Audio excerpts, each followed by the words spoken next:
ଜୟ ଜଗନ୍ନାଥ। ଆଷାଢ଼ ମାସ ଦ୍ୱିତୀୟା ତିଥିରେ ଅନୁଷ୍ଠିତ ହୋଇଥାଏ ଜଗତର ନାଥ ଜଗନ୍ନାଥଙ୍କର ରଥଯାତ୍ରା।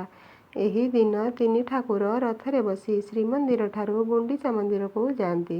କିନ୍ତୁ ସାରା ଜଗତ କହେ ଜଗା ଯାଉଛି ମାଉସୀ ଘର। ସତରେ ଜଗନ୍ନାଥଙ୍କର ମାଉସୀ ମା କିଏ? କ'ଣ ରହିଛି ମାଉସୀ ମାଙ୍କର ଭାବବିହ୍ୱଳ କାହାଣୀ? ଜଗନ୍ନାଥଙ୍କୁ କାହିଁକି ପୋଡ଼ପିଠା ଏତେ ପସନ୍ଦ? ଆସନ୍ତୁ ଜାଣିବା ସମ୍ପୂର୍ଣ୍ଣ ସତ୍ୟତାର କାହାଣୀ।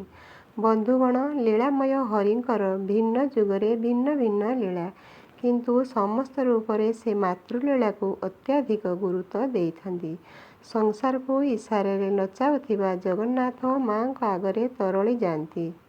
ଯେତେବେଳେ ମନ୍ଦିର ପ୍ରତିଷ୍ଠା ଓ ବିଗ୍ରହ ସ୍ଥାପନ କାର୍ଯ୍ୟ ସମ୍ପୂର୍ଣ୍ଣ ହେଲା, ମହାପ୍ରଭୁ ଶ୍ରୀବିଷ୍ଣୁ କହିଲେ, ହେ ରାଜା ଇନ୍ଦ୍ରଦ୍ୟୁମ୍ନ, ତୁମର ସହାୟତାରେ ଆଜି ପୁରା ଜଗନ୍ନାଥ ଅବତାର ସମ୍ପୂର୍ଣ୍ଣ ହୋଇସାରିଛି। ତୁମେ ମୋତେ ଯେ କୌଣସି ଏକ ବର ମାଗ। ଏ କଥା ଶୁଣି ରାଜା ଇନ୍ଦ୍ରଦ୍ୟୁମ୍ନ କହିଲେ, ହେ ପ୍ରଭୁ, ଆପଣ ଯଦି ସତରେ ମୋତେ କିଛି ଦେବାକୁ ଚାହୁଁଛନ୍ତି, ତେବେ ମୋତେ ଅପୁତ୍ରିକ କରିଦିଅ, ଯାହା ଫଳରେ ପରେ ଆଉ କେହି ଏହା କହିପାରିବେ ନାହିଁ କି ଯେ ଶ୍ରୀମନ୍ଦିରକୁ ମୋର ବଂଶଜ ନିର୍ମାଣ କରିଥିଲେ। ଏବଂ ଗୋଟିଏ କଥା ଦିଅନ୍ତୁ, କାଳକ୍ରମେ ଯଦି ମନ୍ଦିର ପ୍ରତି କ୍ଷତିଗ୍ରସ୍ତ ହୋଇଯାଏ, ତେବେ ମଧ୍ୟ ଆପଣ ଶ୍ରୀକ୍ଷେତ୍ର ଛାଡ଼ି କୁଆଡ଼େ ଯିବେ ନାହିଁ। ଏସବୁ ଶୁଣି ଭଗବାନ ତଥାସ୍ତୁ ବୋଲି କହିଲେ। କିନ୍ତୁ କିଛି ଦୂରରେ ରାଣୀ ଗୁଣ୍ଡିଚା ମଧ୍ୟ ଠିଆ ହୋଇଥାନ୍ତି। କିନ୍ତୁ ମନ ଭିତରେ ଦୁଃଖର ଢେଉକୁ ଚାପିବାକୁ ଚେଷ୍ଟା କରୁଥାନ୍ତି।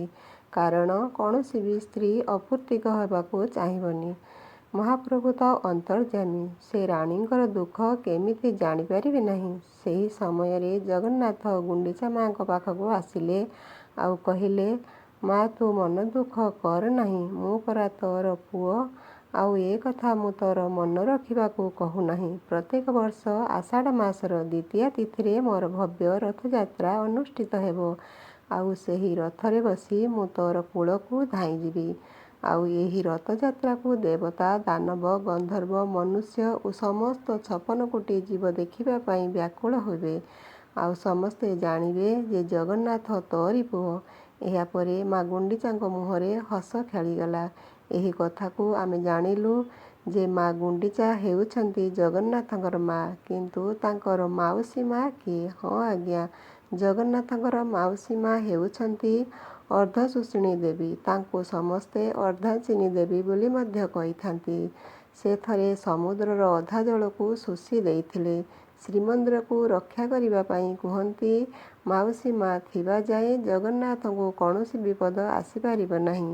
ସେ ସବୁବେଳେ ଶ୍ରୀକ୍ଷେତ୍ରର ସୁରକ୍ଷା ପାଇଁ ଗଳଗଣ୍ଡିଠାରେ ଜଗି ବସିଛନ୍ତି। ମା ଅର୍ଦ୍ଧାଙ୍ଗିନୀଙ୍କୁ ନେଇ ଦୁଇଟି ଲୋକକଥା ପ୍ରଚଳିତ ରହିଛି। ତ୍ରେତୟା ଯୁଗର କଥା। ଶ୍ରୀରାମଚନ୍ଦ୍ରଙ୍କୁ କିଏ ବା ଭଲ ନ ପାଏ? ସାରା ଅଯୋଧ୍ୟାବାସୀ ରାମଙ୍କ ଦର୍ଶନ କରିବାକୁ ବ୍ୟାକୁଳ ହୋଇଉଠନ୍ତି। ଠିକ୍ ସେହିପରି ମା କୈକେୟୀ ମଧ୍ୟ ରାମଚନ୍ଦ୍ରଙ୍କୁ ଭରତଙ୍କଠାରୁ ଅଧିକ ଭଲ ପାଉଥିଲେ। ବନ୍ଧୁଗଣ, ପ୍ରଭୁ ରାମଚନ୍ଦ୍ରଙ୍କ ଅବତାର ରାକ୍ଷସ ଏବଂ ନିଶାଚରମାନଙ୍କ ବଧ ପାଇଁ ହୋଇଥିଲା। ଆଉ ପ୍ରଭୁ ଶ୍ରୀରାମଚନ୍ଦ୍ର ଯଦି ଅଯୋଧ୍ୟାର ରାଜା ହୋଇ ରହିବେ, ତ ତାଙ୍କର ରାମ ଅବତାରର ସାର୍ଥକ ହେବ ନାହିଁ। ଦିନେ ରାମଚନ୍ଦ୍ର ମା କୈକେୟୀଙ୍କ କକ୍ଷକୁ ଗଲେ ଆଉ କହିଲେ, ମା, ଆସନ୍ତାକାଲି ମୋର ରାଜ୍ୟ ଅଭିଷେକ କରାଯିବ। ମୋର ଗୋଟିଏ କାମ କରିଦିଅନ୍ତୁ। କୈକେୟୀ କହିଲେ, କହ ପୁଅ, ତୁ ଯାହା କହିବୁ ମୁଁ କରିବି। ଶ୍ରୀରାମଚନ୍ଦ୍ର କହିଲେ, ମା, ଆପଣ ସେହି ପୂର୍ବ ନିର୍ଦ୍ଧାରିତ ଦୁଇଟି ବର ପିତାଙ୍କୁ ମାଗନ୍ତୁ। ପ୍ରଥମ ବର, ମୋ ବଦଳରେ ଭରତ ରାଜା ହେଉ ଏବଂ ଦ୍ୱିତୀୟ ବର, ମୋତେ 14 ବର୍ଷ ବନବାସ ହେଉ। ଏହା ଶୁଣିବା ମାତ୍ରେ କୈକେୟୀ ମନା କରିଦେଲେ। ଏହା କହିଲେ, ପୁଅରେ, ମୁଁ ଗୋଟିଏ ମୁହୂର୍ତ୍ତ ତୋ ବିନା ରହିପାରିବି ନାହିଁ। 14 ବର୍ଷ ବନବାସ କେମିତି ପଠେଇବି?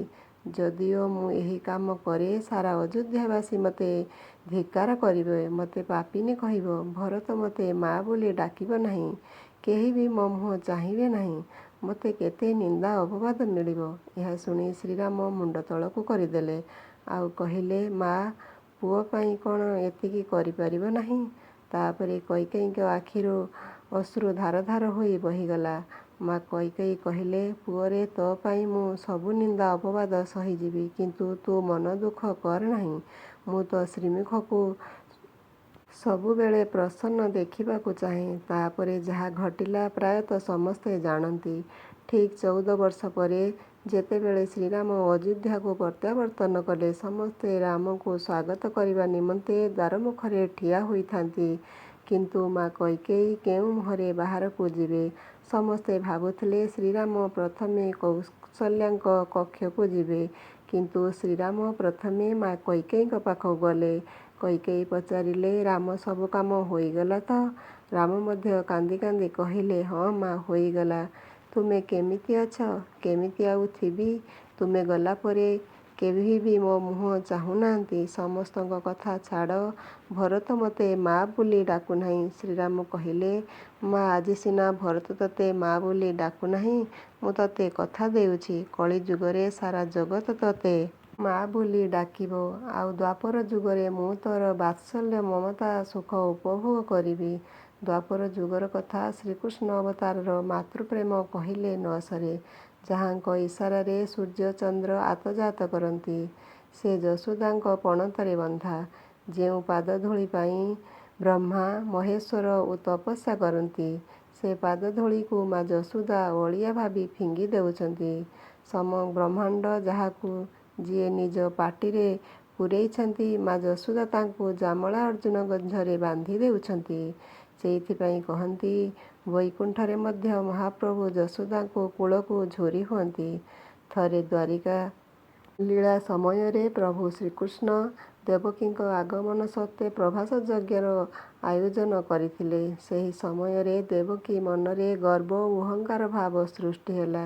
ସେ କହିଲେ, ସମସ୍ତଙ୍କୁ ଏହି ଯଜ୍ଞକୁ ନିମନ୍ତ୍ରଣ କରିବ, କିନ୍ତୁ ଗୋପପୁରକୁ ନିମନ୍ତ୍ରଣ କରିବ ନାହିଁ।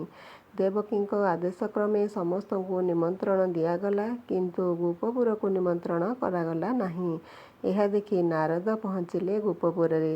ଶ୍ରୀକୃଷ୍ଣ ଗଲାଦିନୁ ଗୋପପୁରର ଅବସ୍ଥା କହିଲେ ନ ସରେ। ଚାରିଦିଗରେ ଶୋକର ଛାୟା ଖେଳିଯାଉଛି, କାହା ମୁହଁରେ ହସ ନାହିଁ। ନାରଦଙ୍କୁ ଦେଖି ନନ୍ଦ ଯଶୋଦାଙ୍କ ମନରେ ଟିକେ ଖୁସି ଉଙ୍କି ମାରିଲା। ସେ ଭାବୁଥିଲେ, ନାରଦ ଦ୍ୱାରିକାରୁ ଆସିଛନ୍ତି, କହ୍ନେଇର କିଛି ଖବର ଆଣିଥିବେ। ଆଉ ଯଶୋଦା ଖୁସିରେ ପଚାରିଲେ, କେମିତି ଅଛି ମୋ କାହ୍ନା? ନାରଦ କହିଲେ, ସେ ବହୁତ ଖୁସିରେ ଅଛନ୍ତି ଏବଂ ସେ ଏକ ବିରାଟ ଯଜ୍ଞ କରୁଛନ୍ତି। ସମସ୍ତଙ୍କୁ ନିମନ୍ତ୍ରିତ କରାଯାଇଛି। ତୁମ ପାଖରେ କ'ଣ ନିମନ୍ତ୍ରଣ ପହଞ୍ଚି ନାହିଁ? ଏ କଥା ଶୁଣିବା ପରେ କେଉଁ ମା'କୁ ଦୁଃଖ ଲାଗିବ ନାହିଁ? ଯିଏ ଛୋଟରୁ ବଡ଼ କରିଛି, ତା'ର କେତେ ଅଳି ଅଝଟ ସହିଛି, ଆଜି ସେ ଦ୍ୱାରିକାଧୀଶ ହୋଇଗଲା ବୋଲି କ'ଣ ମା'କୁ ଭୁଲିଯିବ? ଯଶୋଦା କହିଲେ, ଆହେ ନାରଦ, ନିମନ୍ତ୍ରଣ କାହାକୁ କରାଯାଏ? ମୁଁ ପରା ତା'ର ମା'। ମା'କୁ କ'ଣ ପୁଅ ନିମନ୍ତ୍ରଣ କରିବ? ମୋ କାହ୍ନା ଯଜ୍ଞ କରୁଛି, ଆମେ କେମିତି ଯିବୁ ନାହିଁ? ନିଶ୍ଚୟ ଯିବୁ। ନନ୍ଦରାଜା ସମସ୍ତ ଗୋପପୁରକୁ ଡାକିଲେ। ଖୁସିରେ କହିଲେ, ଆମେ କହ୍ନେଇ ଯଜ୍ଞ କରୁଛି, ଚାଲ ଆମେ ଦ୍ୱାରିକା ଯିବା। ସମସ୍ତେ ଯିଏ ଯାହା ପାଇଲା, କ୍ଷୀର, ସର, କଦଳୀ, ଛେନା, ଯିଏ ଯାହା ପାଇଲେ ନେଇ ପହଞ୍ଚିଲେ ଦ୍ୱାରିକାପୁରରେ। ସେଠାରେ ଦେବକୀ ସୈନ୍ୟମାନଙ୍କୁ ଆଦେଶ ଦେଇଛନ୍ତି ଯଶୋଦା ଯେ ଗୋପୀମାନଙ୍କୁ ଭିତରକୁ ଛାଡ଼ିବ ନାହିଁ। ଏହାପରେ ଯଶୋଦା କହୁଛନ୍ତି, ମୋ ପୁଅ ଯଜ୍ଞ କରୁଛନ୍ତି, ମୋତେ ଭିତରକୁ ଛାଡ଼ିଦିଅ। ଏହାପରେ ସେନାପତି ଦେବକୀଙ୍କୁ ଡାକି ଆଣିଲେ। ଦେବକୀ କହୁଛନ୍ତି, ମୁଁ ତା'ର ମା'। ଆଉ ଯଶୋଦା କହୁଛନ୍ତି, ମୁଁ ତା'ର ମା'। ମହାପ୍ରଭୁ ଶ୍ରୀକୃଷ୍ଣ ସେପଟେ ଯଜ୍ଞରେ ଆହୁତି ପ୍ରଦାନ କରୁଛନ୍ତି। ଠିକ୍ ସେହି ସ୍ଥାନରେ ସମସ୍ତ ଦେବଗଣ ଉପସ୍ଥିତ ହେଲେ। ଆଉ କହିଲେ, ଶ୍ରୀକୃଷ୍ଣ କାହାର ପୁତ୍ର, ତାଙ୍କୁ ହିଁ ପଚାରିଦିଅ।